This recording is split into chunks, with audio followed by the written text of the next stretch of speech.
According to statisticsbrain.com, approximately 4 million people turn 18 in the United States each year.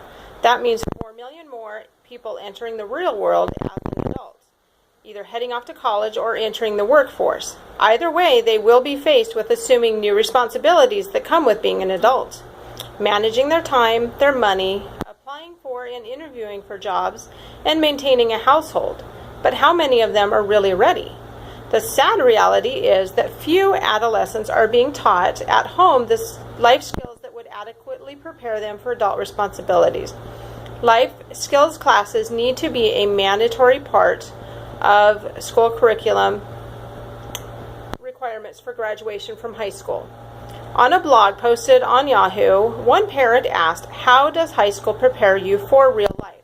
The responses were overwhelmingly similar. It doesn't. High school graduates stated that they had to learn the hard way about money and finding a job and reaching their goals. Those are skills that they wish they had learned in high school. High school graduates are routinely targeted by credit card companies, yet few of them understand credit card terms or how compound interest works. Many of them don't even have jobs. Statisticsbrain.com reports that 76% of college students have credit cards. The average undergraduate has over $3,000 in credit card debt, and 20% of all adults aged 18 to 24 are already have debt hardships. They don't manage their monthly budget and use credit cards to cover the shortage, leading to financial problems at a very early age. Many of those problems could be solved simply by teaching basic financial literacy in high school. A 2012 article in the New York Times reported on a national study of high school graduates who were not currently enrolled in college. Of those high school students not currently attending school, only 16% were employed full-time. 13% were employed part-time and looking for full-time work. A full 54% of high school graduates who were not going to school were unemployed. 37% were looking for work, and 17% of those were not even attempting to get a job. Part of that problem does lie with the economy, but part of the problem is that so many of them don't know how to do a job search. They don't know how to properly fill out applications or write a cover letter, and they don't know how to successfully interview. By teaching those kinds of skills while they are still in school, we could drastically lower the unemployment rate for high school graduates. In addition to financial and employment skills, students need to learn how to manage their household. This means cooking and cleaning, shopping and doing laundry. Some people think that these skills should or are being taught at home by their parents, which in an ideal world, that is what would happen. Unfortunately, this is not an ideal world. More than half of children live in a household where both parents work. The extended time where parents are at work means less time that those parents are at home teaching those skills to their children.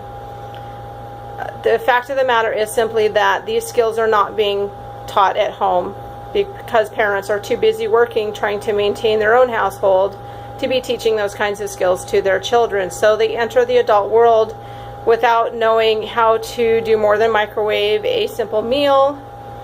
They many times have not been doing their own laundry. They don't know how to shop or budget or any of the other types of skills that used to be taught in the home before so many parents ended up being dual earners.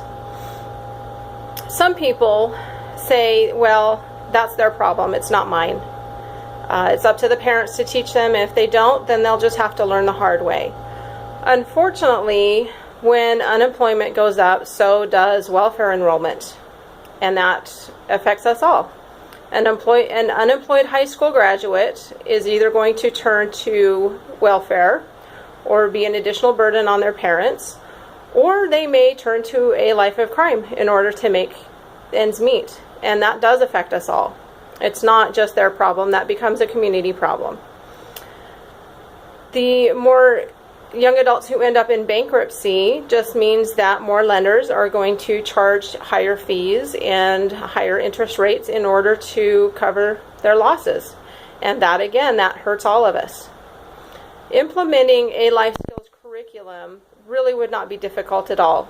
There are many life skills courses already developed and in use in many other facets of life. In fact, for those adults who do end up on welfare, part of that programming is life skills classes to help them get back on track. So why not take those kinds of classes and implement them up front to begin with and keep people from falling off track to begin with?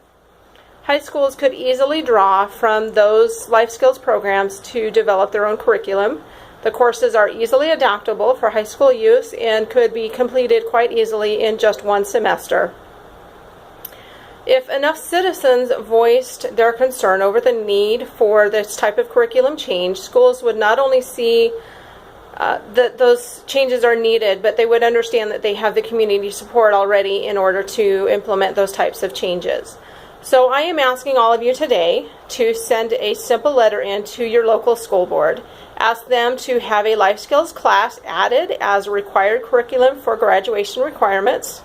I have a letter here that can be used as a guide or simply to sign and add your own information to the bottom, and then go ahead and send that into your school board. Let them know that you not only support this movement but highly encourage them to make these kinds of changes. If all of us could just send in that one letter, taking just 1 minute out of our time, we could get one step closer to making sure that high school graduates do have the life skills that they need in order to become productive adults, which benefits not only them but all of us. Thank you for your time, and make sure you get that letter sent in.